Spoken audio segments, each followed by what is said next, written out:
Opiate dependencies kept me stuck for so many years because of my emotional and mental pain. It started off with Percocets, and then I ended up shooting heroin. I was strung out on crack cocaine. I began to shoot heroin at the end of my addiction, and I got locked up. I came to Chris's house in August of 2001 in shackles. I was addicted to opiates. I was addicted to crack cocaine. That was my life. I felt that I was going to die. I'd used for 7.5 years. I became a heroin addict. I had lost both of my children to CPS. So I had somebody come up to me and say, look, you can buy heroin. So I started doing heroin. I sniffed it for about a year, and then I started shooting it. So I've been shooting for 4 years. I had no hope. I had lost all relationships with my family. I had lost relationships with my daughter. In the state of Maryland, there clearly is a heroin epidemic.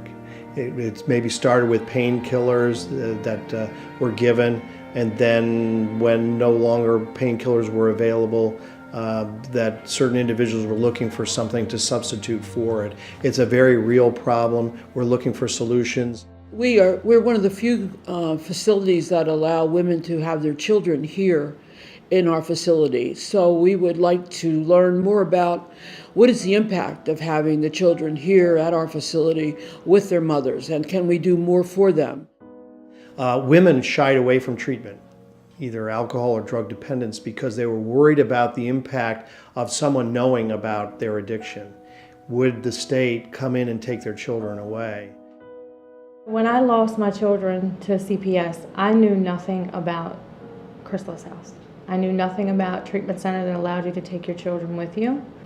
You know, when I came to Chrysalis House and I watched how the mothers had their children and how the staff interacted and helped them learn the parenting skills and the life skills that they needed. I, for a long time, have been a believer that we're just now stepping out of the dark ages of treatment when it comes to, treatment for addictions in terms of what science knows about the disease of addiction and what works for treatment and what doesn't. We talk about this being a disease, and it is, but the stigma still remains, and we're trying to change the language of how we talk about addictions. What's unique about Chris's house is that we love. When the ladies come through the door, the first thing we promise them is that we're going to love you until you learn to love yourself. And I'm talking from experience. When I came in Chris's house, I didn't know what love was.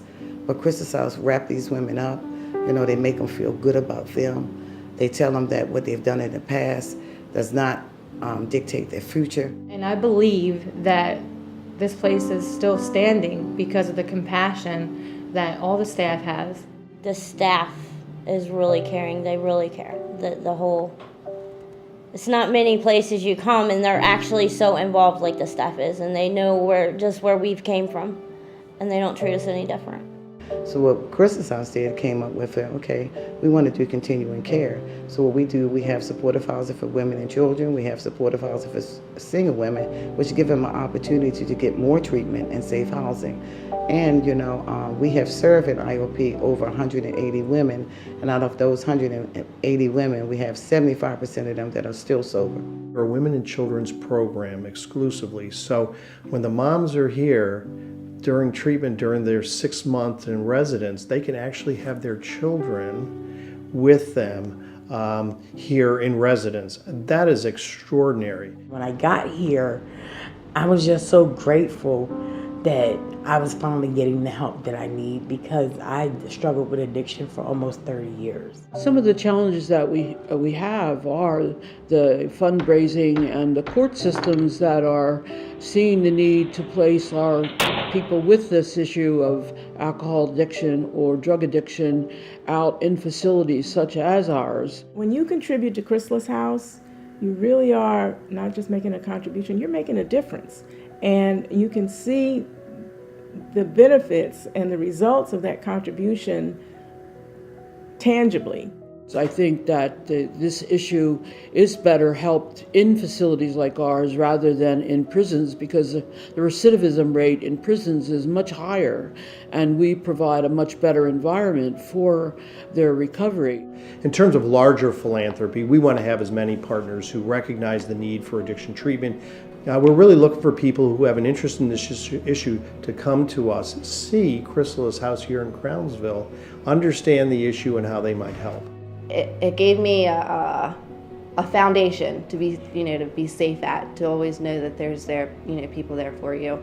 And it's great that it gives you an opportunity to be independent. You still have your structure and you can still go out job seeking and actually start to live your life. When I was at Chrysalis House, I became a manager of a store, and I never thought that, society would give me an opportunity because of my drug use. I had been using for over 10 years, and, somebody gave me an opportunity. So Chrysalis House saved my life. The butterfly is the logo of the Chrysalis House, and that whole concept of transformation and change is what we try to replicate for the women who come into the program.